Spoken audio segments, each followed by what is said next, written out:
講係10.1咧，係神奇數字嘅比率。咁神奇數字嘅比率咧，我哋係意大利嘅李安納度發現嘅。咁佢就係、每一個數字係前面有兩個數字嘅和，咁所以第一個數字係一啦，第二個數字又係1加0就係1啦，咁2加1就係3，3加2 5，5加3 8，如此類推。咁因為咧呢啲數字咧就係、無限咁樣去㗎啦，即係可以去到無限嘅數字。咁喺自然象經常發現，咁佢哋咧互相除個 ratio 咧，亦都喺自然象好常發現嘅。啲 ratio 咧就236啊、382啊、0.5啊、618啊、707啊、1.618同埋0.682呢啲係比較細嘅咧，就我哋經常可能喺呢個課程會用到啦。咁佢用法咧咁我哋首先睇下咧，就係0.618咧，就係因為前邊個數比後邊個數除出嚟，咁佢一路除出嚟咧，就由0.5、0.66一路接落去接近0.618㗎啦。咁咧而另一方面咧，佢哋嘅倒轉啦，即係後邊嗰個比前面嘅除咧，就由2一路無限接近嗰1.618。咁0.618同1.618咧，就係好重要嘅神奇數字。咁當然1同0.5都係咁我哋咧會見到0.333同0.666都係咁咧如果0.25啊呢啲都係啦咁我哋神奇數字嘅用法咧就係喺同江恩嗰個週期理論同埋Pi cycle 一樣嘅。咁江恩用嘅數字咧就係2/3啦，即係666，1/3啦1啦、0.5啦、0.25啦同埋咁呢啲都係其實都係神奇數字之中嘅一種。不過咧，我哋今次咧就睇下咧一啲其他神奇數字咧，佢哋都發生同樣嘅作用嘅。好啦，咁神奇數字點樣喺自然現象咧？譬如兩隻兔仔，咁我哋一對就生一對啦，一對咧然後咧兩對加埋咧就生兩對啦然後咧呢個咧就生3隻生出嚟咧就變咗3對啦，因為佢mature咗啦。咁一路咁個 production 咧就係1、1、2、3、5咁落去嘅。咁譬如1.618、0.618咧就係咧啲整容師用嚟整容，即係如果你即係啲人點解靚點樣個人體嘅比例咧，就係用黃金比例啦。咁另外咧有啲growth 啦，即係譬如響螺啊等嘅咧，佢哋生長出嚟咧都係嗰個形狀咧都係以黃金比例咁樣組成嘅，咁叫黃金螺旋啦。咁因為佢生出嚟咧同兔仔個原理一樣啦，咁一路慢慢生出嚟咁咧上邊個圖咧點畫法咧就都唔多講述啦慢慢研究啦。咁好似西蘭花咁樣，呢個椰菜花咁佢嘅生長咧就係根據呢個螺旋嘅原理一路係咁生出嚟嘅。咁螺就好似咁樣啦咁呢啲就都係自然界黃金比率嘅嘢啦。咁咧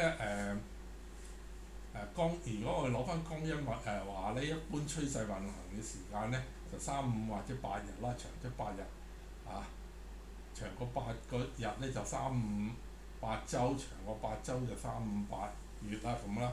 咁我哋睇下咧3、5、8都係黃金比率嚟嘅。咁你見到咧譬如呢幅圖咁佢就係就算我哋係用 hour 計啦，咁我哋見到5、3、5、5、8、5咁呢啲咧全部都係黃金即係黃金分割嘅數字嚟嘅。即係話咧，其實 cycle 咧同即係都係黃金分割嘅數字之一。冇指呢幅圖嘅，咁呢個5日、3日、8日、5日，咁呢啲咧差唔多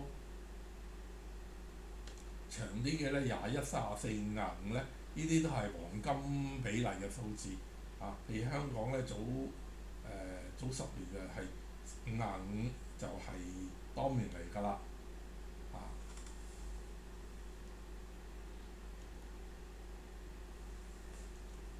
咁呢個亦都係2、3、500日，咁所以咧嗰個調整浪咧，其實個時間咧都係跟呢個黃金比例、黃金分割嘅比例嘅。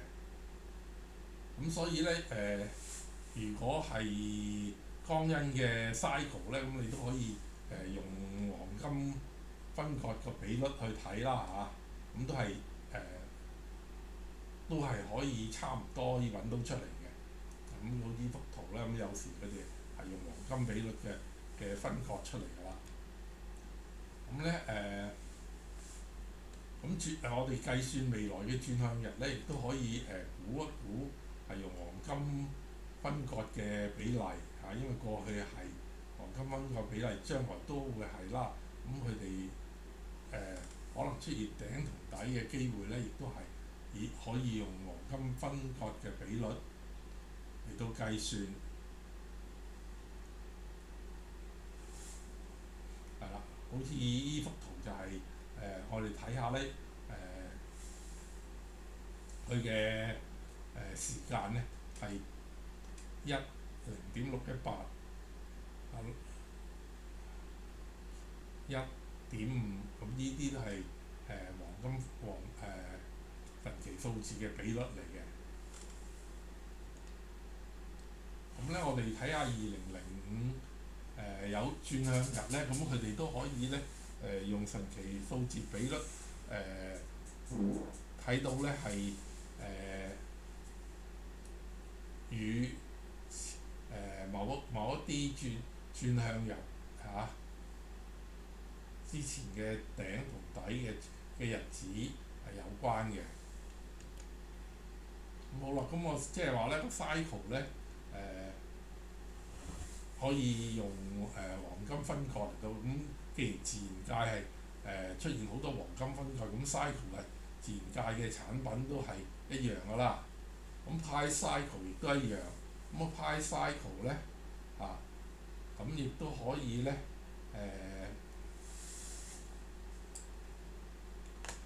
睇下嗱，呢個咧就係黃金分割啦。咁有啲咧就係0.51咁0.236咧就同剛才嗰個0.25係差唔多嘅0.382就同0.33差唔多嘅0.63同0.66差唔多嘅0.764同0.75差唔多嘅。所以如果江恩嘅方法分咧同黃金比率嘅分咧有時個白線就好接近嘅。咁所以咧其實咧究竟係Pi cycle 係黃金分割準啲啊，定係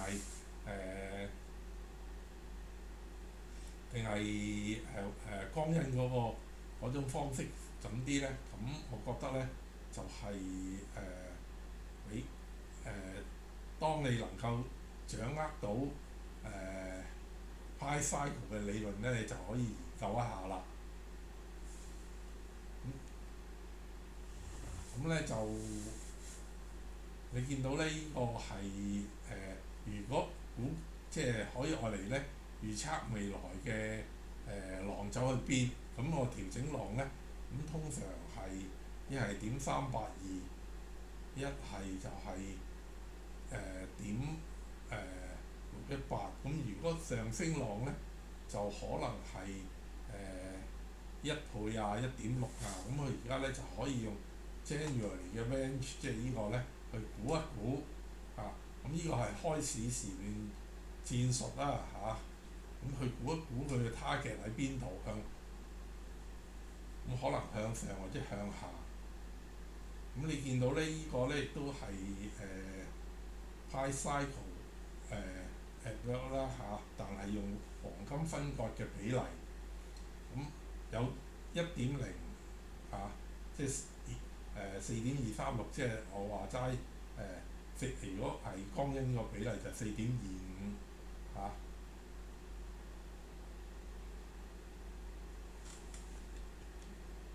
咁好啦，咁呢個係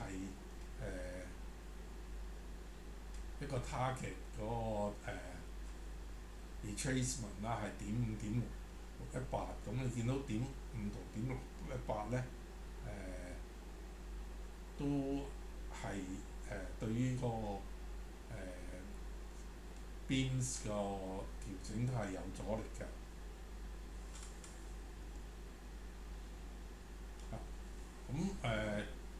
咁即係 Pi Cycle，我哋知道 Pi 是resistance 係有阻力啦，咁所以第一次咧就 test 咗就 retracement 啦，褪翻後啦嚇，第一次呢個係點618。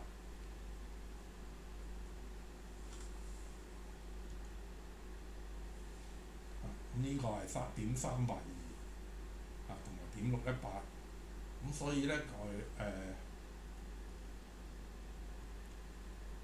佢亦都可以咧用黃金分割嚟睇嗰個 Pi Cycle 嘅。呢個1.618，咁你見到呢個 Pi Cycle 唔係淨係一笪地方用嘅，咁有時呢度1.0，呢度又係1.0，嚇。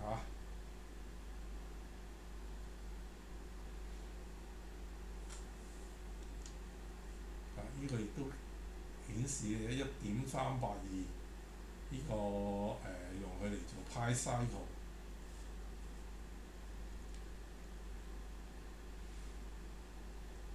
咁咧呢個三角形咧嚇，每一邊咧每一次咧佢行出嚟嘅浪咧都係前一個浪嘅點618倍啊。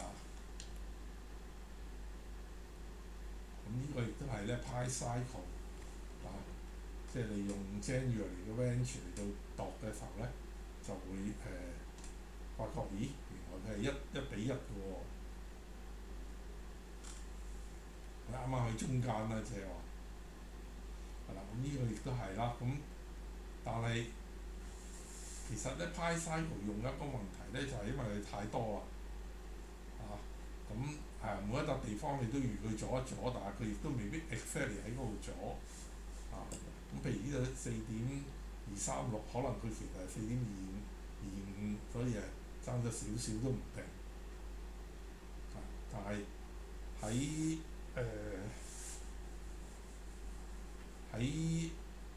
理論上嚟講咧，咁佢已經符合標準㗎啦，佢已經做咗佢嘅嘢㗎啦。咁你話佢係0.4.236都得嘅。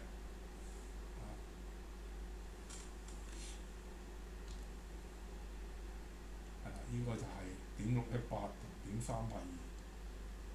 好啦，咁我哋咧Pi Cycle 可以揾目標價格啦。咁神奇數字愛嚟做 square with time 都得嘅咁呢個就係點618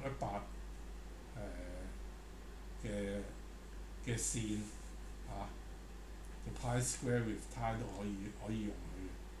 咁呢個譬如呢個所謂黃金長方形，其實都係Pi square with time 嘅一種啦咁你見到佢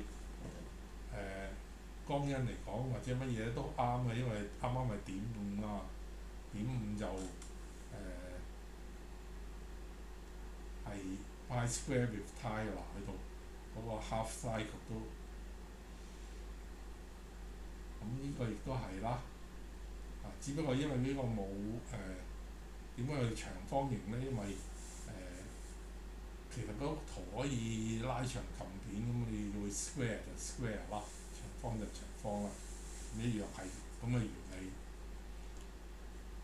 咁好啦，咁黃金比率咧可以用嚟預測未來嘅價錢啫。咁有啲統計咗嘅數字，咁可以做一個標準。咁咧，例如咧，呢個咧就係咧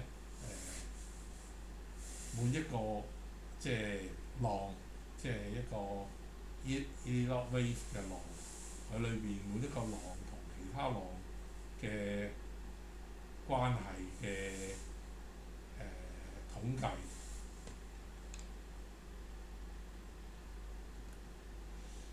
咁譬如係煙頭推動浪咧，咁佢裏邊嗰啲浪嘅估計咧就係用呢個標準做㗎啦。咁譬如呢個係浪三，如果延展就咁嘅樣，呢個1倍係1:1。如果浪五延展咧，咁呢個咧應該係浪一到浪三嘅1.618。如果浪一延展咧，咁呢個咧就係beginning 打一群浪，或者 ending 打一群浪，咁就會係0.618。呢啲咧就係都係常見啦比較，但係又唔係一定嘅。咁譬如話咧，平台型咁樣expanded fed，咁佢就會個比例係咁樣啦，1.618。然後即係佢係比 A 個 C 係比 A 低0.168。